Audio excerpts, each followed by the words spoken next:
All right, guys. So a few hours ago, well, actually more than a few hours ago, I uploaded a video telling you guys that it's almost 100% certain that AJ will be facing Andy Ruiz on June 1st. And then like 3 hours later, after I uploaded that video, Fight Hype uploads a video where they're interviewing, Eddie Hearn, and he confirms it. He confirms that Anthony Joshua will be facing Andy Ruiz. He pretty much says that, Andy Ruiz's team has, agreed to terms. And they're just, like I told you in my video, they're just basically, there's just a few details that they have to work out, a few kinks they have to work out, I guess, and then it should be done. It should be confirmed. So he's pretty much confirmed it. Obviously, he hasn't made it official. But like I said, probably today or maybe in this week, probably within the next day or so, he's probably gonna post on his Twitter, because you know how he always posts on his Twitter that when a fight's confirmed that AJ will be facing Andy Ruiz, and then they're going to immediately do a press conference. So he was kind of, they were asking him about the Luis Ortiz situation. He didn't really touch too much about it. I mean, he said that, as he was claiming before, that it was actually more than $5 million that he was offering Ortiz and stuff like that. He says that he likes Andy Ruiz because he felt that Andy Ruiz is a guy that actually is not just going there for a payday, because that's what he's been saying throughout, ever since he has been looking for a new opponent for Joshua. That's the thing Eddie Hearn has been saying the most, is he doesn't want to find an opponent for Joshua that is just there for the money, that is just going there for a big payday, and that's it. He wants a guy who's actually trying to win the fight against Joshua. He wants a guy who's dangerous, a guy who's actually trying to knock out Joshua. And he said that he feels Andy Ruiz is that guy.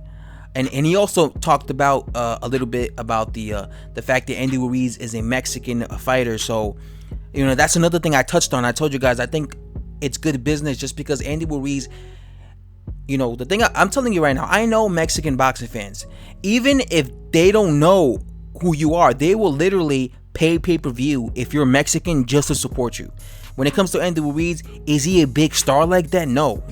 But I'm telling you right now, the minute hardcore Mexican or Mexican American boxing fans find out that Andy Ruiz is a Mexican fighter and he's fighting Anthony Joshua for those titles, I'm telling you, they're going to be tuning in to watch this fight just to root for Andy Ruiz, because that's how Mexican boxing fans are. They will literally pay, even if they don't know, even if they've never even heard of this fighter, just because he's Mexican. They're hardcore like that. So that's what I'm saying. He kind of touched on that. He was like, he's Mexican, so he's going to bring in the Mexican fan base. So I do agree with Eddie Hearn on that.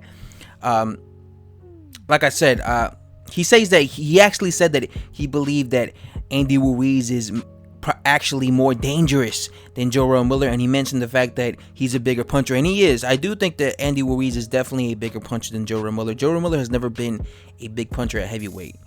All right, he's never been big, even with even with steroids, right? Even with PEDs. Now that we know he had PEDs in his system, even with all that juice, he still was not a big puncher. He also claimed that Andy Ruiz is faster with his hand speed, and that's something I do agree. Andy Ruiz, he's very deceptive. You look at him, you don't think he's fast. You don't even think you look at him, you probably think he's a couch potato. He doesn't look like he even works out. But the guy could fight. The guy has fast hands for a guy his size. For a guy who's basically fat like he is, right?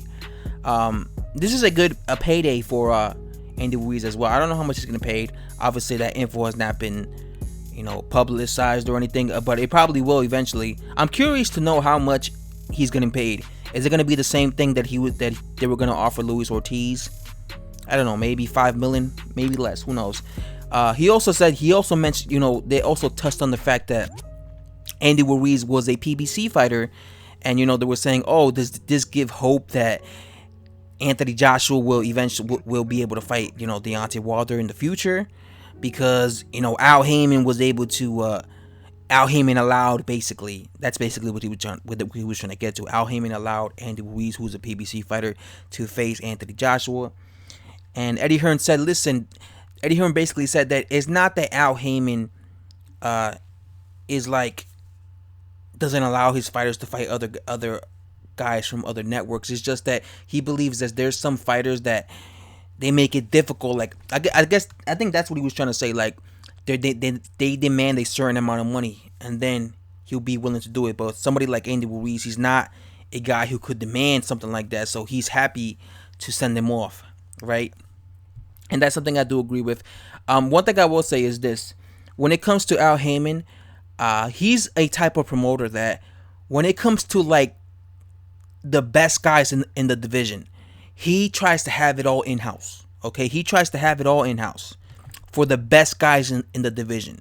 But when it comes to like the guys who in a division who are not, the top tier guys in the division, he tends to allow them to face guys from other networks. For example, in the welterweight division, Al Heyman basically has all the best welterweights, right? Except for guys like Terrence Crawford, who obviously is with Top Rank, and guys like Kell Brook, even though I don't think he's fighting at welterweight anymore, but Kell Brook, who's with Matchroom, right? Al Heyman has all the welterweights, the top welterweights: Errol Spence Jr., Sean Porter, Danny Garcia.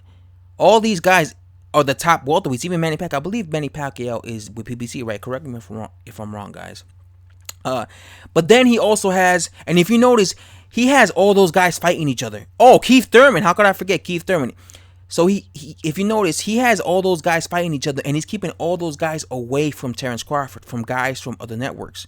But when it comes, but he also has guys like John Molina, Adrian Broner, I believe, Jesse Vargas, I believe, or I believe he had Jesse Vargas, Felix Diaz, guys like that. Those guys, he always allows them to fight guys from other networks because those guys are not, the best guys in the welterweight division. The same thing goes for like the heavyweights.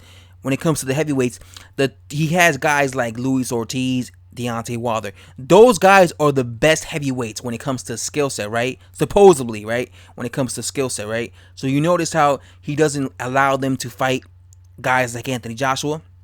But then he also has guys like Dominic Brazil, Charles Martin, Adam Kornacki, Andy Ruiz. And if you notice, he doesn't seem to care as much as to letting those guys fight guys from other networks, right? For example, he let Charles Martin, Dominic Brazil, and Andy Ruiz, all three of these guys, fight Anthony Joshua. Again, these guys are not Wilder or Luis Ortiz, right? He wants to save those guys for in-house fights. So that's why I believe that's the kind of promoter Al Heyman is.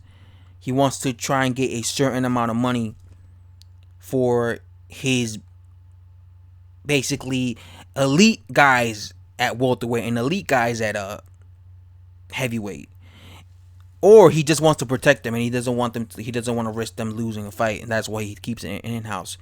But he doesn't feel the same with the other guys, like the Andy Ruiz, like the Dominic Brazil, so he let them fight anyway. That's what Eddie Hearn basically was talking about a little bit. So yeah, it looks like this fight's going to 100% happen.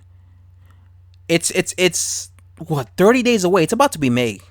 So we literally have just 30 days. The good thing about this is like I said, it's just like 30 days. So we don't have to be waiting no 3 months. I'm a little excited. Again, is this like the best fight that could be made at heavyweight? No. But I do think that Andy Ruiz will come to fight. I just hope that Andy Ruiz lets his hands go for every round. You know what I'm saying? Oh, another thing that Eddie Hearn mentioned is he said that Anthony Joshua tends to struggle against the shorter guys, and that's something I do agree with.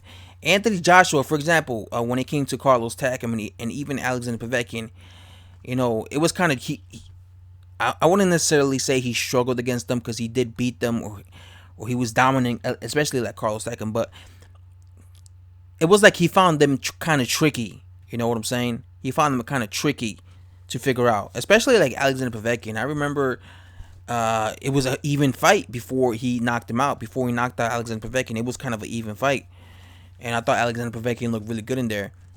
And Andy Ruiz is not like the biggest. He's not like a modern size heavyweight. He's more of like a you know last generation heavyweight. He's like a 6'1", 6'2", and he's kind of fat. He kind of he looks like a last gen type of heavyweight where they're not the tallest and they're like kind of fat. Because I remember like back in the mid 2000s, there was a lot of heavyweights that kind of looked like Andy Ruiz in terms of like their physiques. They were not that big. They were like 6 feet, and some of them were like chubby and shit. So he's kind of like a last gen type of heavyweight.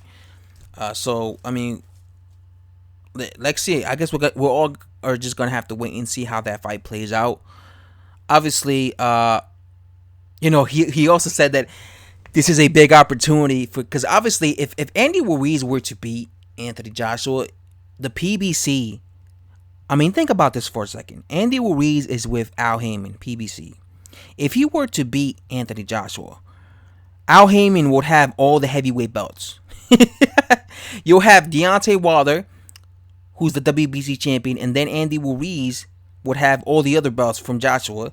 So Al Haymon will literally have all the freaking belts at heavyweight, and then he would make Andy Ruiz versus Deontay Wilder 100%, right? In like an in-house fight. So if you think about it, Al Haymon, Eddie Hearn is, because he chose Andy Ruiz, Eddie Hearn, he's given Al Haymon this opportunity to have all the belts at heavyweight. Because, like I said, if he does manage to beat him, and that will be considered upset, because I'm pretty sure most people in the bookies in the casinos will be picking Anthony Joshua to win. Damn, Al Haymon will have all the belts, and that's it. Deontay Wilder, that's the way Deontay Wilder would become undisputed at heavyweight. Not for fighting Joshua, for fighting Andy Ruiz, and then if he beat him, he'll become undisputed. But yeah, so right there, he's giving Al Haymon this big opportunity, allowing one of his fighters to fight him. Anyway, guys, stuff to say. What do you guys think of the fight? I already, I told you guys several times how I feel about this matchup. So I'm not gonna keep going into detail about it. So again, I'm not hating on the fight. Anyway, guys, thanks for watching. I'm out, man.